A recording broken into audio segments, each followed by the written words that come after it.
Hi everyone, I hope you can hear me. My name is Sonia Campbell. I'm an insurance coverage disputes partner at London law firm Mishcon Reya. Today I'm going to be talking to you about business interruption insurance and whether you may have a claim against your insurer for business interruption losses arising as a result of the COVID-19 situation and the government lockdowns around the globe.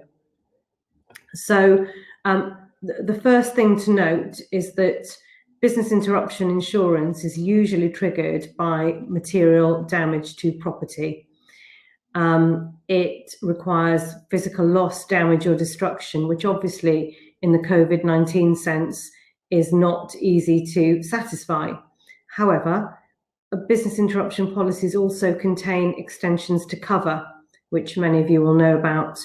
And what those covers do is to provide extensions, which mean that you don't have to have physical damage in order to recover your financial losses. There are a main number of limited extensions, I think, which are relevant to the COVID-19 situation, which you should be looking at within your insurance policies. And they relate to clauses which are often called denial of access or prevention of access with action by government, police, local authorities. What I would advise is that you look at these covers and see whether your policy contains them. You will also need to look at your insurance schedule to make sure that you've bought that cover. It will normally have within the insurance, it will say additional extensions or additional covers, and it will normally list something like prevention of access or disease or denial of access, and it will have a sublimit. So because these are extensions to cover, they don't tend to have full policy limits. They quite often have sublimits which are applicable. And if you fall within the business interruption extension coverage, you might find that your loss is sublimited to £1 million or dollars, or £10 million or dollars, or it could be as low as £100,000. So that's the starting place. I would look at your insurance schedule, see if you have these extensions to cover, and I'd also look at your policy wording to see whether your policy wording contains these clauses. If they do, I'll take you to a couple that I think are helpful to illustrate why you would potentially have cover. What they quite often say for a disease clause, for example, is something like coverage is provided for notifiable human disease. Now, in the UK, COVID-19 became a notifiable disease on the 5th of March. So you satisfy that straight away. They often also contain reference to regulations, which mean that diseases which are later classified as notifiable diseases will fall within your cover. But what they will say is things like you have cover for any notifiable human disease, any occurrence of which is attributable to an outbreak, either within the vicinity, and it might say within 25 miles of your premises, or it might say at the premises. And obviously a clause which talks about an outbreak at your premises is more difficult to satisfy. You would have to show that there's an outbreak of COVID-19 at your premises, as a result of which your business has suffered interruption, as a result of which you have losses, and that's what you'd be claiming for. However, what that would mean is your losses would be limited to the amount of time from which your business closed to when it was able to reopen. So if you have an at the premises clause, it's quite difficult. If you have a broader disease clause which talks about an outbreak of a notifiable human disease within 25 miles of your premises, you may say, well, that gives you broader coverage, because what it means is that you could probably quite easily satisfy, given this is a pandemic, that there has been an outbreak of COVID-19 within 25 miles of your premises, and therefore you should be able to cover under your insurance. That's one type of clause. Another type of clause, as I said, is called prevention of access. That's slightly different. That talks about interruption with your business It talks about interference with your business, where, for example, there's been a closure or sealing off of your premises by the police, by government, by civil authority, for example, the effect of which is to prevent or hinder access to your premises, which means that you can't operate in the way that you would usually do. And it might talk about causing a reduction in footfall in the numbers of people visiting your premises, and it's designed to cover your losses there. Again, as I say, it may be limited to vicinity, so it may say within 1 mile or 5 miles or 25 miles. Clearly, the greater the vicinity, the better your argument would be that this sort of situation should be captured by your insurance policy. Another type of clause that you should try to look for within your policy is something called an action of competent authority. They are quite often drafted quite broadly, and they talk about actions or advice of a government authority which has interfered with or hindered use of your business. And obviously, if you have quite a broad clause, it's going to be easier for you to say to your insurer, there is cover on the face of it. Now, what the insurers tend to do is, at the moment, we're seeing no payments of claims, no admissions of liability, and that's obviously linked to some floodgate problem and concern for the insurers, where they think that if they start paying these claims, obviously they have billions at risk worldwide, and they say that they never intended to cover these types of situations, and in fact there's specific pandemic insurance available, and that's what we're looking at. We've conducted a review of over a specialist insurance barrister to look at the strongest of those wordings to see whether a group claim can be brought against certain insurers. You need a group claim for the reason I outlined at the beginning, which is that these policy extensions tend to have sublimits. And if you have a sublimit of £100,000, it's going to be very difficult for you alone as a business to bring legal proceedings against an insurer, even if you have a really broad wording. And that's why we are looking at whether, as a collective group, businesses within the hospitality sector can bring a claim against one or more insurers. I'm going to stop and take any questions if there are any. I can be contacted by email, but obviously if there are any questions on the event or session chat, I can have a look at them.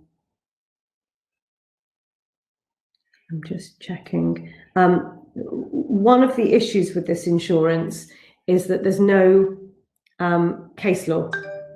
So in terms of the merits of any claims and bringing claims against the insurers, it's largely untested. There is one case from 2010, the Orient Express Hotels case against Generali, which it does cause insureds, policyholders, some difficulties with certain technical arguments. However, it can be distinguished, I think, from many claims that insureds may have as to why it doesn't apply in the same way.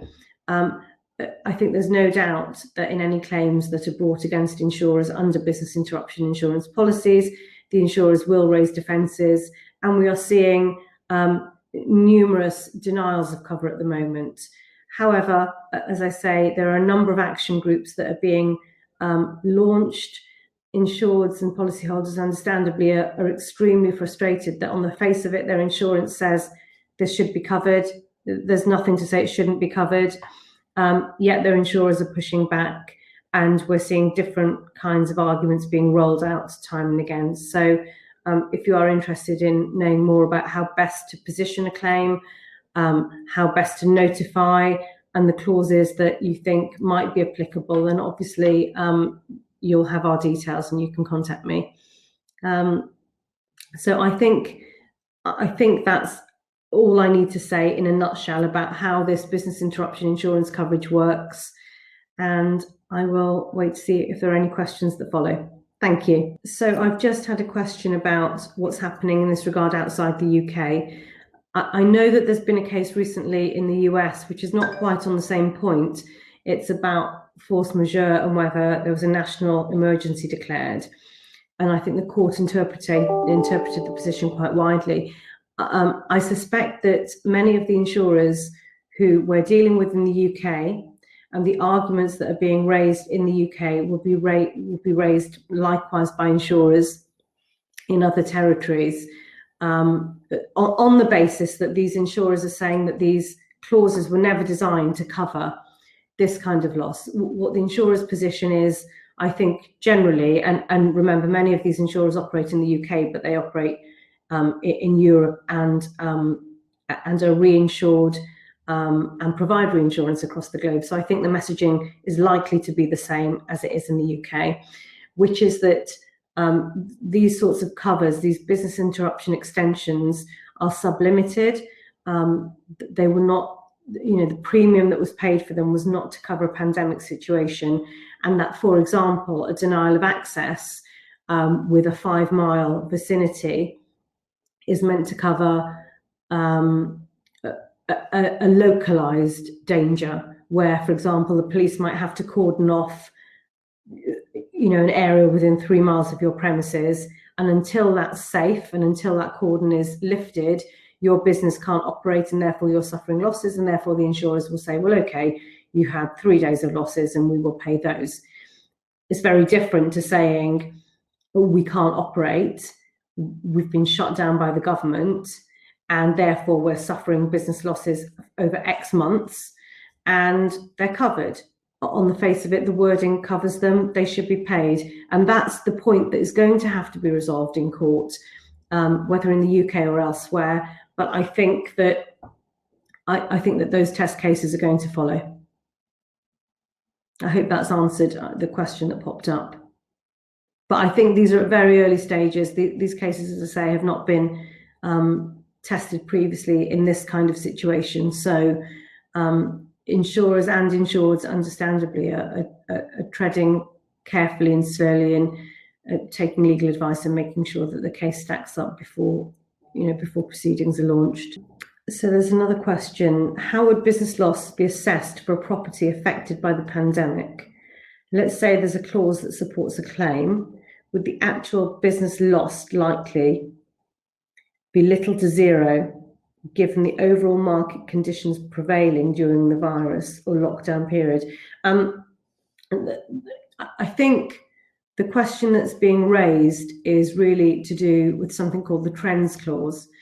And quite often these policies will contain a clause that says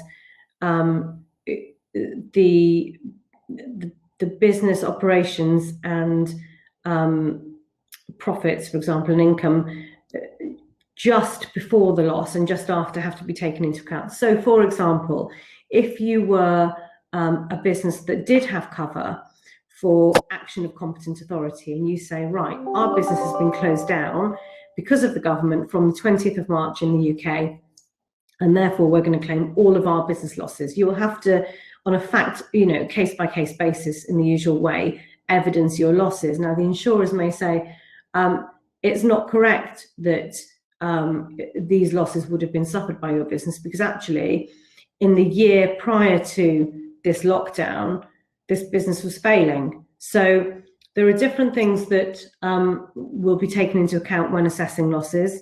The different periods will be taken into account in terms of when were you actually subject to government closure, or if it's a disease clause, when did that clause trigger for the purposes of assessing loss. And then you'll also have to look at your policy, because the individual policies will say how losses under the business interruption section are to be quantified and calculated. There's another question. How are full service properties handling clients with large events that have to be cancelled, postponed, or scaled down in size?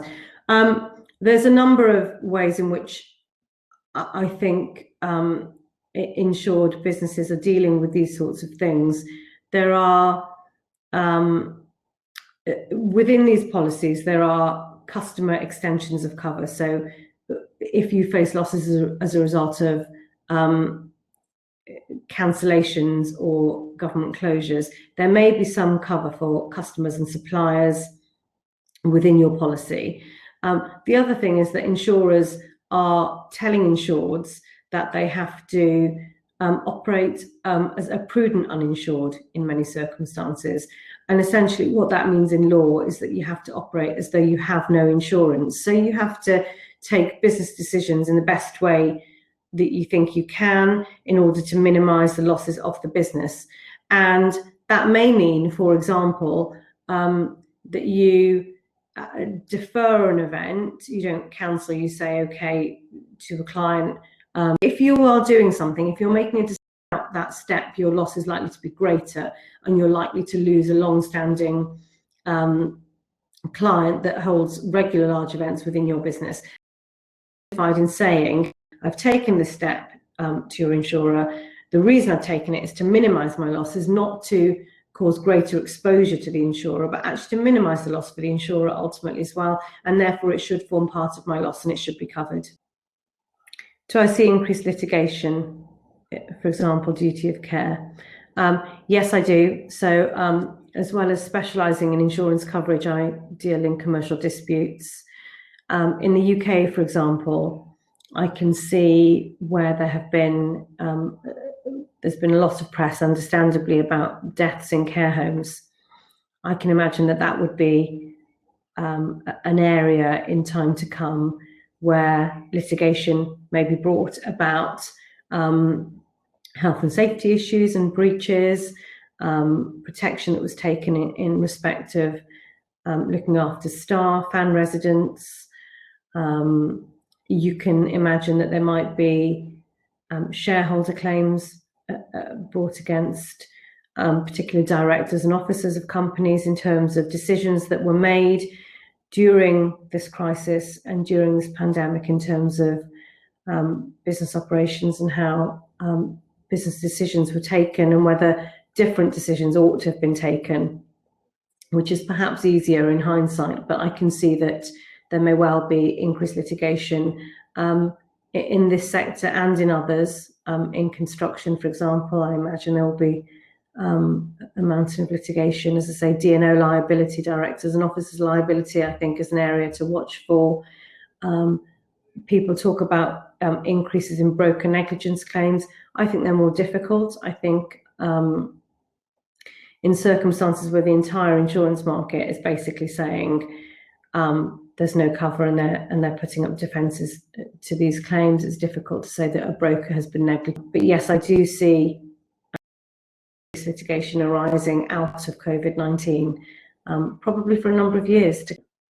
I hope that answers your question, Colin.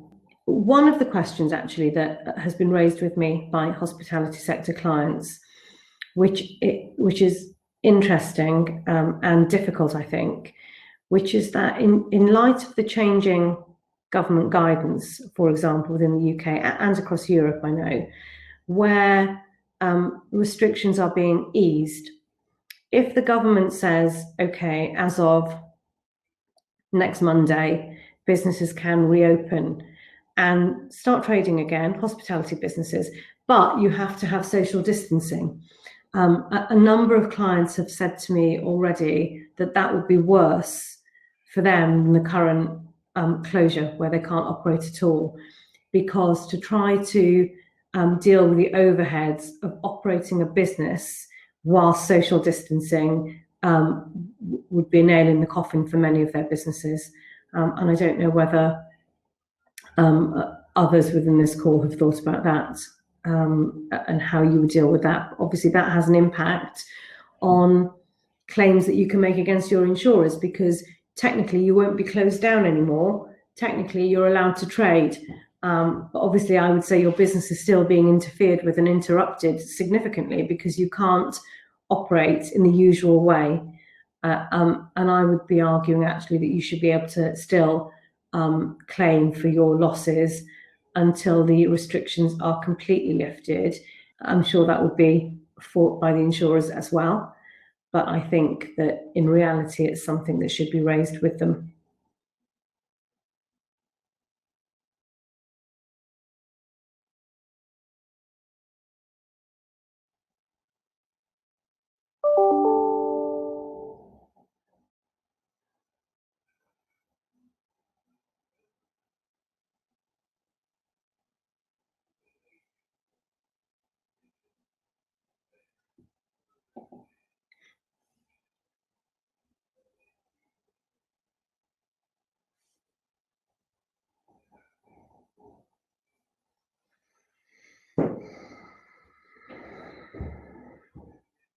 a slightly different question now, not about insurance, but about tort law, where do you see hotels having to do more to prevent skin cancer from UV? So this follows a New Zealand court decision. I think that, again, this goes to a duty of care point. And I think, I don't know enough about this case, so I probably can't comment on it. And obviously I'm only qualified to talk about English law and the position here. However, I think there does have to be an element of personal responsibility. And I think that it's difficult, I think, for claimants to say that all of the responsibility should be shifted onto the hotel or the business. I think that providing a business takes reasonable steps to mitigate. So, for example, using the skin cancer example, if you had areas which were completely in the shade, where you're minimizing the risks and you're taking all reasonable steps to give users choices, then I think that it's difficult to say that it's a business's fault that somebody develops skin cancer. I don't know how it would be dealt with in New Zealand, but I think it would be a difficult claim to bring here in terms of a tortious claim. It would be interesting to hear actually from any of you if you're seeing the position being handled differently in different countries other than the UK, because obviously I've given you the perspective of what's happening with these sorts of claims within the UK. If it's different elsewhere, it'd be interesting to hear from you as well. I think we're talking about this care in the sun point still, about prevention of skin cancer, for example, and UV rays, early intervention, published advice. I see all of that. You say we just need to bring that awareness to the point where the risk takes place. I think there may be scientific evidence as well. For example, I can't be quoted on it because I don't know, but I'm sure somebody had mentioned to me, a doctor, a few years ago, that there were claims against manufacturers of sun cream where it was alleged that applying too much sun cream could cause harm. So, you know, in the litigious climate, I think there are different arguments that can and will be brought, and different defences that will have to be put forward to defend those claims. I think the liabilities of corporates is growing, and I think the environmental losses and the risks that we're seeing are changing. Certainly, you know, in the last 25 years of practicing, the types of loss we're seeing now linked to the environment, we were not seeing years ago. We were seeing asbestos risks 20 years ago within the insurance industry, and generally, we were not seeing increased numbers of landslips, flood claims, pandemic, you know, the Ebola, the SARS, the Zika virus. These are lots of exclusions in lots of policies now. They weren't there a long time ago. Increased travel has led to increased risks around the world. And so I think the nature of risks for corporates, for directors, it is changing and evolving, and will continue to change and evolve. Thank you very much, everyone, for joining today. And obviously, if you've got any questions, please let me know.